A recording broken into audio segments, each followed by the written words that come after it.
Hello everybody and welcome back to the Course Analyst. In the previous video we went to Olin College, which was a more beginner friendly course, so today I wanted to go to a bit of a step up from that, an intermediate friendly course, which is Devens, specifically Devens the Hill.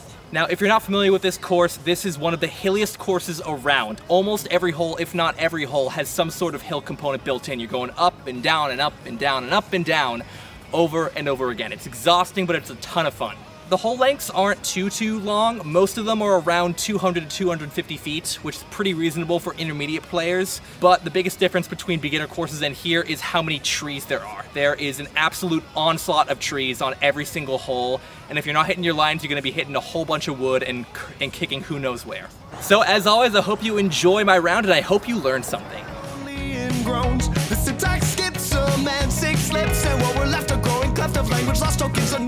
Hole 1 at the hill is a short 209 feet, but there is so much going on here. I think this is a perfect introduction to what the course is going to offer you. You still start off kind of in this weird middle zone with the fence on the right and the ditch on the right, but as soon as you hit the hill and the grass ends, you're hit with just kind of a maze of different trees. It's not super dense, there's still a bunch of different options for you, but it's kind of leaning toward the scrappiness that you'll see in some later holes. I like this play up the left side where you're throwing a sidearm that fades toward the hill with a slower disc. Backhand players are going to have to try and match the hillside to avoid getting those skip shots downward. As a righty, of course. Reverse all that if you're a lefty.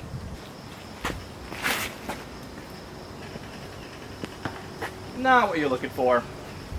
It's a safe play over there, and as long as you can match the hillside, you can get up and down for a par pretty quickly, but this is one you kind of want to put closer.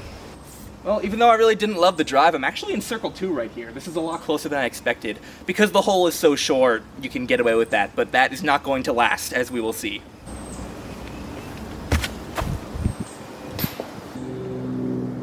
Well, I'm sure you remember how open that initial tee pad felt, and look at what we have now. We are in a sea of trees.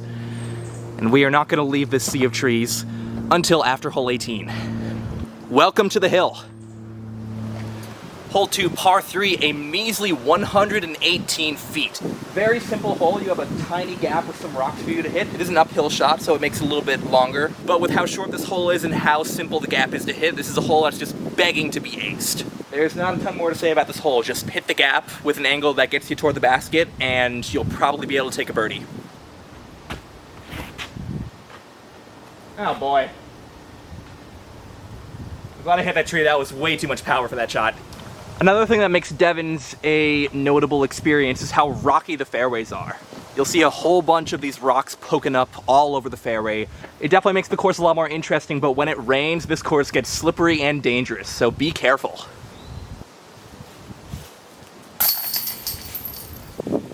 You definitely want to get one of the two birdies on 1 or 2. They're both very gettable holes, and the course gets a lot more difficult as you progress. Alright, hole 3, par 3, only 267 feet according to UDisc, but there is so much happening with this hole. This is one of the holes at Devens that I kind of think is a little unfair. One of my rules for disc golf holes is that I think there should always be some sort of defined line to the basket that you can access, and hole 3 doesn't really have that. I do think it's a really cool tweener hole though. It's a downhill and then uphill hole that's a net of only 10 feet of elevation difference, but it's not going to feel that way because you're throwing down into this gully over here. If you can put it to the base of the hill, you'll be able to get up and down for your 3 pretty easily, but if you hit a tree early on, you're going to have a whole world of hurt here.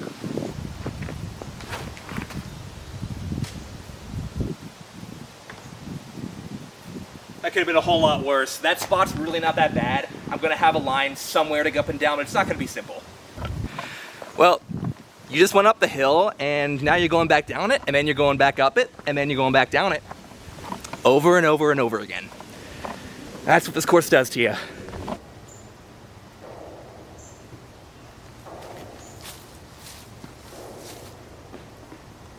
That's great.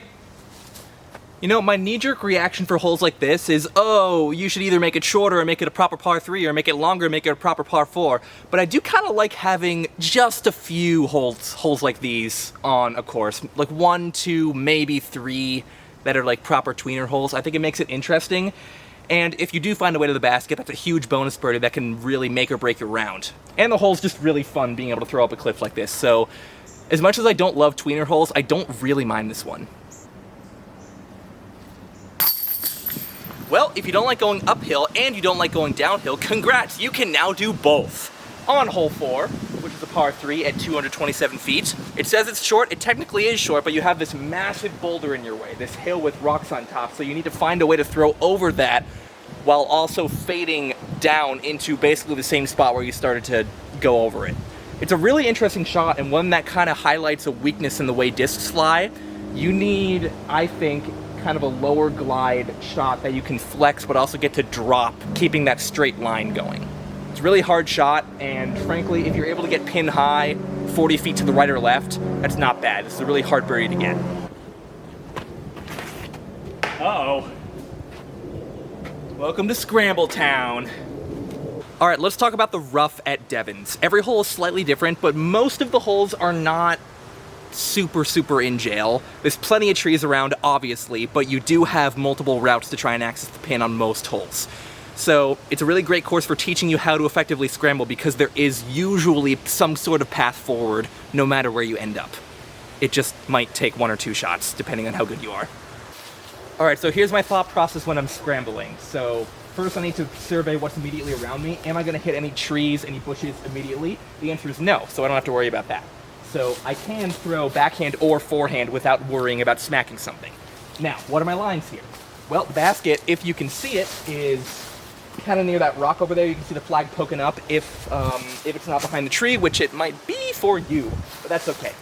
It's approximately 200, 175 feet away, and I have a wide open lane back into the fairway on the left side and a more scrappy lane with some trees I'm going to take on the right. So I want to access this left side if I can.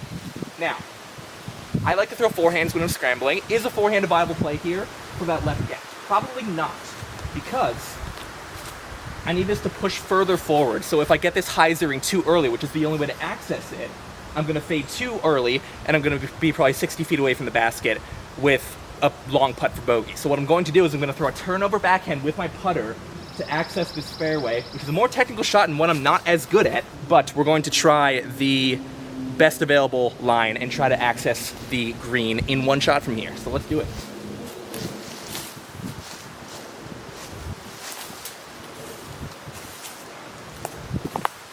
Not great. That was heavy on the turn, and I'm pretty sure I just cut rolled 90 feet from the pin. But that's why scrambling can be a really great teaching tool. It highlights your weaknesses, and if you can identify them, you can fix them. And if you can fix them, you can become a better player. Well, good news, I didn't cut roll all the way down the hill. Bad news is I still have a circle 2 putt over this rock and I can't see the basket. That was awful.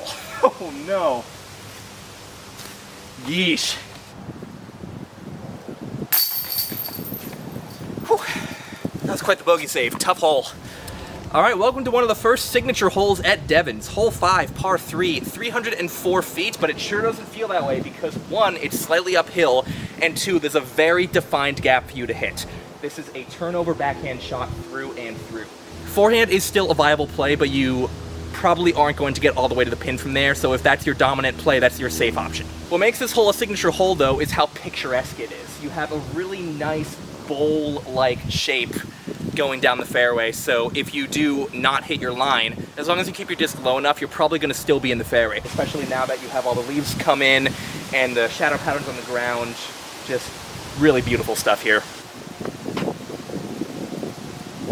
What do I do with that?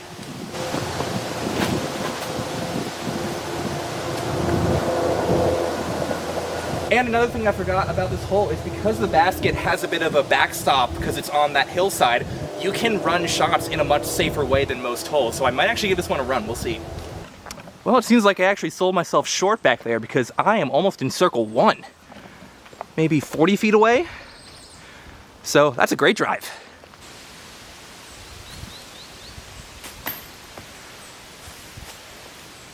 Whew.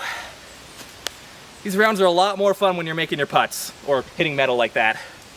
So remember hole 4 a couple holes ago? Well, this next hole is that hole, but on steroids. Hole 6, 326 feet. It says par 3, but this one is a very hard get. It plays a whole lot longer because just like hole 4, you're going up and over a hill and then back down.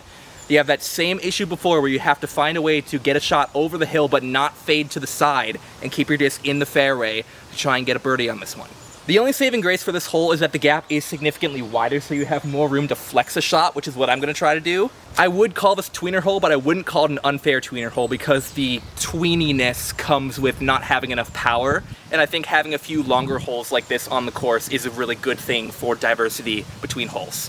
And holes like this can allow yourself to kind of landmark moments in your career as a disc golfer, because if you can reach this hole and birdie it, that's a huge milestone for you.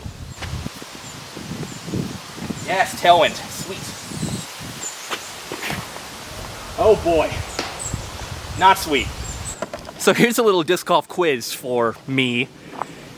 If you're throwing nose up and you have a tailwind, what is the wind going to do to the disc? It's going to smack it down because it's hitting the top of the disc and that pushes it down. I wonder why I left that one low. Shocker. Oops. Rip. All right, on to one of the most interesting holes of the course. Hole 7, par 3, 307 feet. There are two ways of playing this hole, and I love split fairways. It's one of my favorite features in disc golf. The first option is to take this left gap with something that's gonna carry right. This way kind of takes you more towards some hilly terrain. You have the cliff for hole 8 on the left side, so you need to fade before that. In my opinion, I think that's the better gap for you to hit, but that's the one I always do because I'm a forehand player. I don't try the right gap as much, which actually is the gap that is being designated for the alternate layout. You can see the basket poking over the hill right over here on the right. There does seem to be a lot more trees kind of 100 feet out with a smaller gap for you to hit, but I think if you hit that gap, you're going to be pretty much set as long as you're fading left with enough power. Still not a gimme no matter what route you take, but this is a hole that'll split up friends based on their strengths, and you'll meet up in the middle and talk about your stories. Choo-choo! Ah! I also forgot to mention this is one of the coolest tee pads here. It's not a tee pad, it's a concrete block, which is a surprisingly good surface for throwing off with. I don't know if this is the summit of the hill. It might be. That might be why it's here. Regardless, it's just so cool to throw off of something that's clearly just decades old.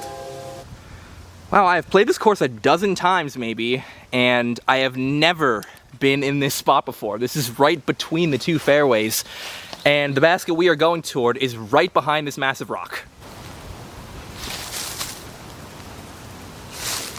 I don't like this.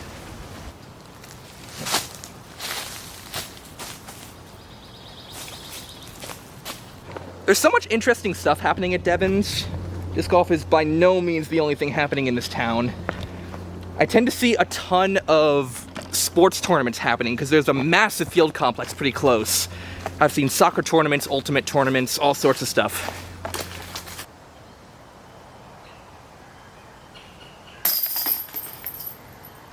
This is also one of my favorite corners of the course because if you look behind where this hole is, you will see the fairway for hole 13, I believe, on the general.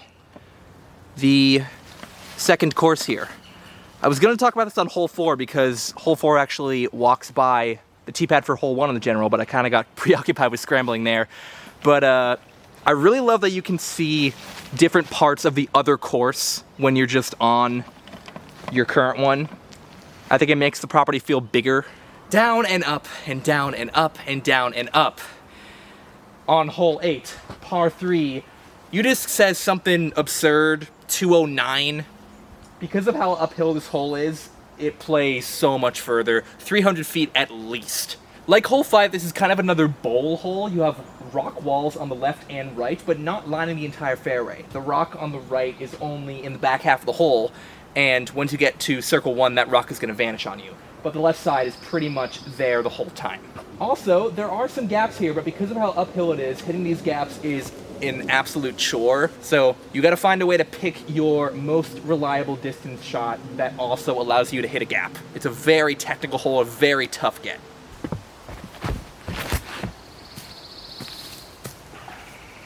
Okay, Obviously low, but being in the middle of the fairway is what's important here. That'll be a pretty simple par save.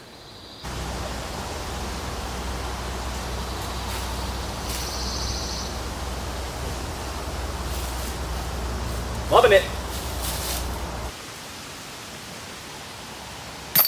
Turbo-tastic.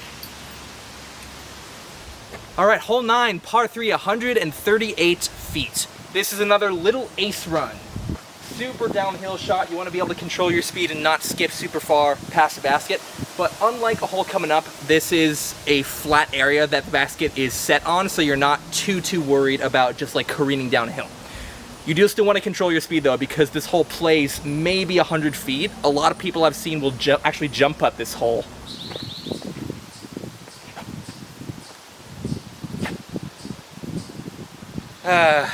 I threw a pretty neutral, if not understable disc, Pilot, and those tend to have a lot more glide, and that's why I just kind of picked up and didn't really dive into the ground. Instead, it just kind of flew over everything. So that was an error on disc choice on my part. I can't wait for you disc to tell me how up and down I was on this course, because you just end up all over the place. Don't forget your water.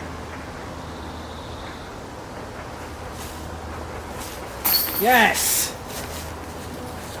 Hole 10, par 3, 197 feet. While it may look like a simple downhill short hole, I think a hole like this being on a course really speaks to how well the course designer understands how to work with hills. Most of the downhill holes kind of elicit a sense of excitement. You have like hole 9, maybe hole 3, we'll talk about hole 16 coming up, hole 12. But this hole is actually very dangerous because the basket is on the hillside. So the test isn't to see, oh, let me see how close I can get to ace running. The test is, okay, how do I stop the disc and prevent it from going 150 feet past onto the fairway for hole 13? So for that reason, while this hole is super simple, I really like this one, and I think it adds a lot of depth to the course.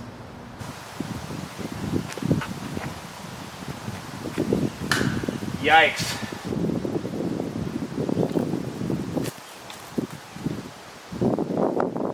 Oh, wow. Truly, one of the pars of our time. And we went down, and then we went down, and then we go back up.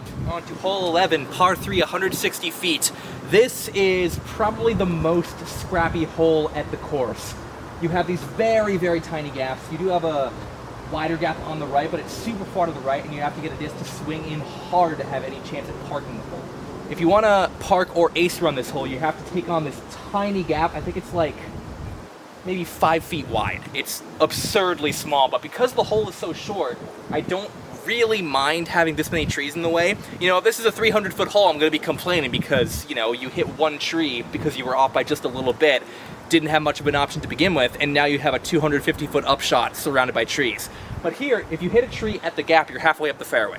And especially because we have a super long hole coming up, this is a bit of a reprieve, even if you don't hit the gap. No bueno. Damn it. Look at how many trees are around in this fairway. This is the fairway, by the way. This is not the rough. This is the fairway. You can see the tee pad way down there. This hole is tight. Wow. A lot of metal hit today. Hole 12, par 3. We have some very conflicting opinions on distance. The tee sign says 350. UDisc says 259. Like I mentioned on hole 10, this is a super fun downhill shot. You want to hit this gap straight on and then fade really hard left kind of midway through the flight and crash downward along the hillside and try to skip up into circle 1. It's a really tough gap because there is a gap for you to hit, but it's super hard to see and not too large. You are kind of feeling like you're poking and hoping, but if you know the hole really well, you'll know where to start fading and how to pick that spot. Also forgot to mention this mandrel right here. That's just to make sure you don't cut across the fairways for other holes.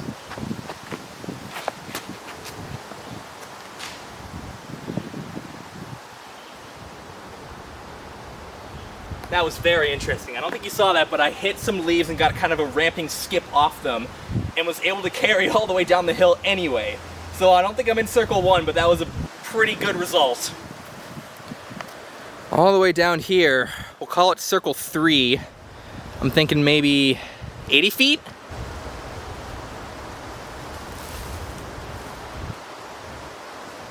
Not enough power.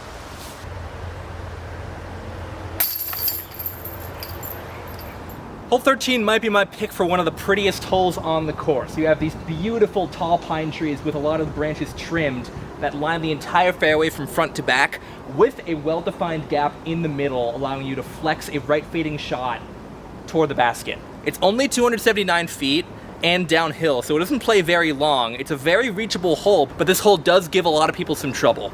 For one, you do have an OB fence on the right, so if you kick hard right and go over that fence, you're gonna be in huge trouble. And on top of that, because there's so many trees and so many big trees, if you're off of your line at all, you're very unlikely to be able to find a way to the basket on your drive.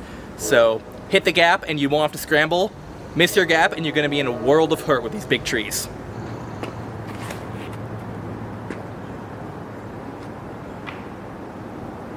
I'll take that, that's probably circle 2.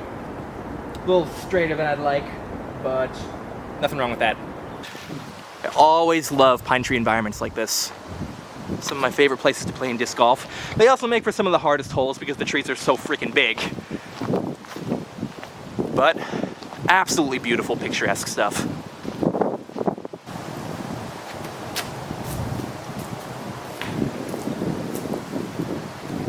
I like it. Staying clean on the par train. Hole 14, par 3, 314 feet. I say that because you are going uphill 65. This hole is a monster. It is so far uphill. Personally, I think if you can get halfway up the fairway, that's a really freaking good shot. But even doing that is tricky because you have a very tight gap to hit. You have this massive rock on the left, so if you're going for that turnover backhand play, you have to keep that in mind and either go over it or to the right. If you're throwing a chip forehand, the left gap is good if you have more power. The right gap is also a good play, but you might end up fading too far right and be in some woods. There is so much trouble you can run into on this hole, and I've seen discs roll all the way back down because of how steep the hill is. One of the hardest holes on the course. Wow. Well, that's not good. Well, if you like rocks, this is the place to be. Hole 14 has so many of them. That's the rock we just saw from the tee pad, and it only gets rockier from there. Oh, and by the way, we only made it like a third up the fairway, so we're screwed. Okay. Whew. All this hill climbing is starting to catch up to me. And this is not a good hole for that to happen. Oh, I'm so tired. I know I mentioned this hole before, but this is alternate hole 14, which is still a massive ways up the fairway. And look at how far away it is from the basket we're playing right now. I think the tee sign said, what, 265? Plays probably like 330. This hole plays at least 400 that we're playing right now. It is absurd.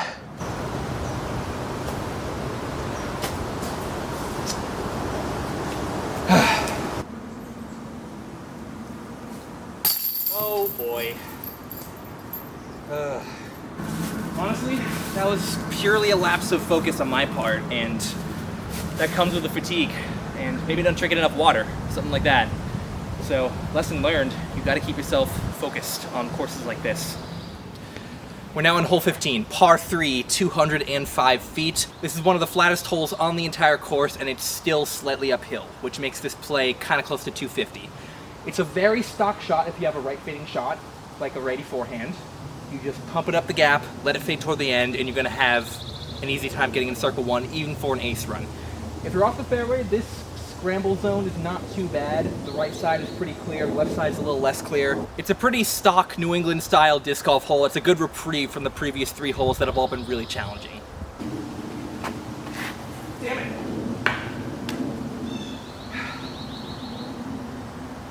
Sometimes you just know. All right, I'm taking a big risk here. We have this tiny gap right here, maybe 3 feet in diameter, but because it's right in front of me, I'm going to try it and hope for the best. And if I hit it, it's gonna be perfect, and if not, I'm gonna be really sorry.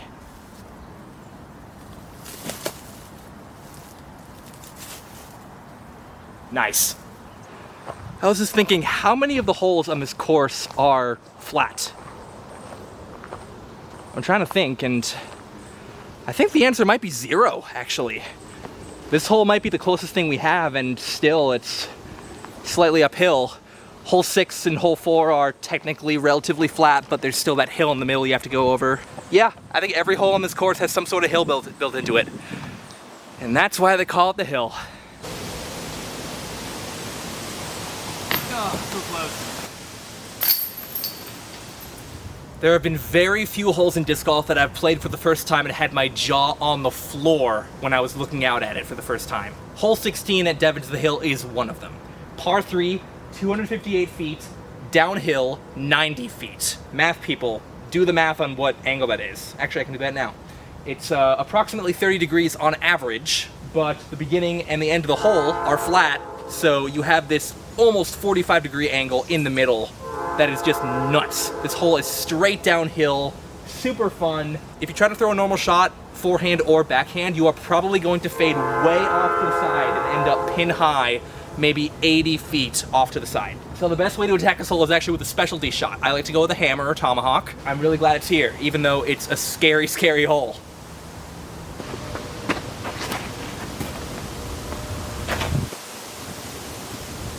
So this is the hill we're working with. This camera is level, by the way. It is nuts.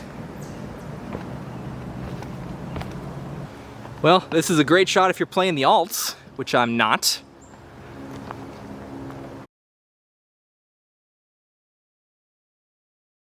Down and up and down and up. Hole 17, par 3, 156 feet and 50 feet uphill.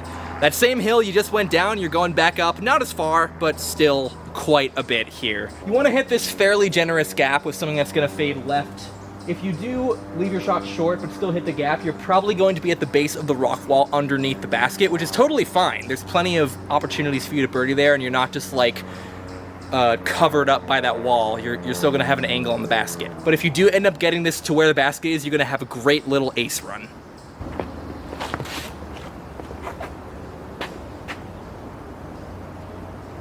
I actually went too understable there. I'm shocked. I didn't know that was possible. Wow, this hole's so short, I actually landed very close to the basket. It's like a 20-footer. Great.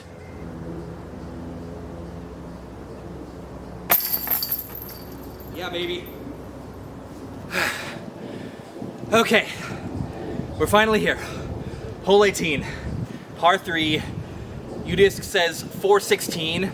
I think with the combination of going straight and then down to the right, that might actually be true, even though being downhill, it plays a lot shorter than that. If you have the power here, you want to pop a right fading shot straight down the fairway and have it fade right as the fairway starts to go off to the right, but most people are going to have a hard time hitting that exact line. So if you can put yourself in the middle of the fairway at the top of the hill, that's a great spot to be. This is another properly tweener hole. The UDisc average is actually above 4 strokes on this one, so this one's super, super difficult.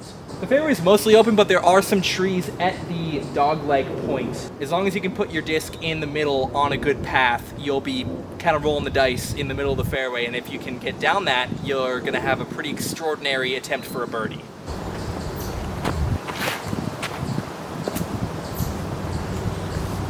Oh, dang it. But like I said before, being at the top of the hill, kind of in the middle of the fairway, that should be okay. I think I'll be able to take a 4 from there at worst. This is where the clarity of the fairway ends and becomes a hostile mesh of trees over here right before the slope starts to kick in. On the slope, it's kind of clear, but all these trees could just ruin your day. I need less stability. Do I need less stability? I do not need less stability.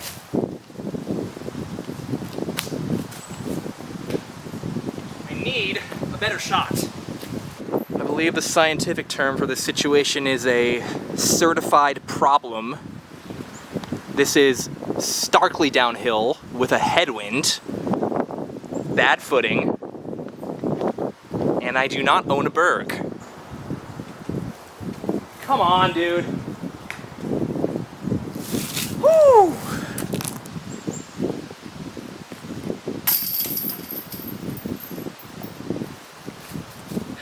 I think the craziest part of this course, even after everything we just did, is that the hill is not even the harder of the two courses on the property. The general, which you will see in a later video, is a step above. The hole lengths are longer, the hills are more hostile, the fairways are tighter.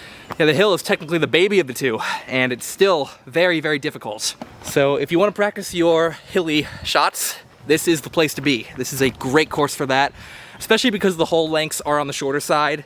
It's a great place to kind of like introduce you to what a proper hilly course is like before you take on a harder layout at, say, Maple Hill, which is another super hilly course. Definitely a classic of the New England, Massachusetts disc golf scene that you're definitely going to want to hit up at some point. So thank you for joining me on my round at Devens the Hill. I would say my favorite holes here are holes 5, 13, and 16. 5 being that nice sweeping bowl hole with the backhand turnover, 13 being the pine tree hole with a forehand turnover, and of course 16 being the super steep drop off down the cliff. I would recommend this course for intermediate players in particular, also advanced players, but being an advanced player, you may want to start thinking about playing the general as well. And while I wouldn't call this necessarily one of my top courses of all time, this is still a really solid course that I always look forward to coming back to. I hope you enjoyed coming along for the ride of my round, and I hope you learned something along the way. So thank you very much for watching, and I will see you in the next course review.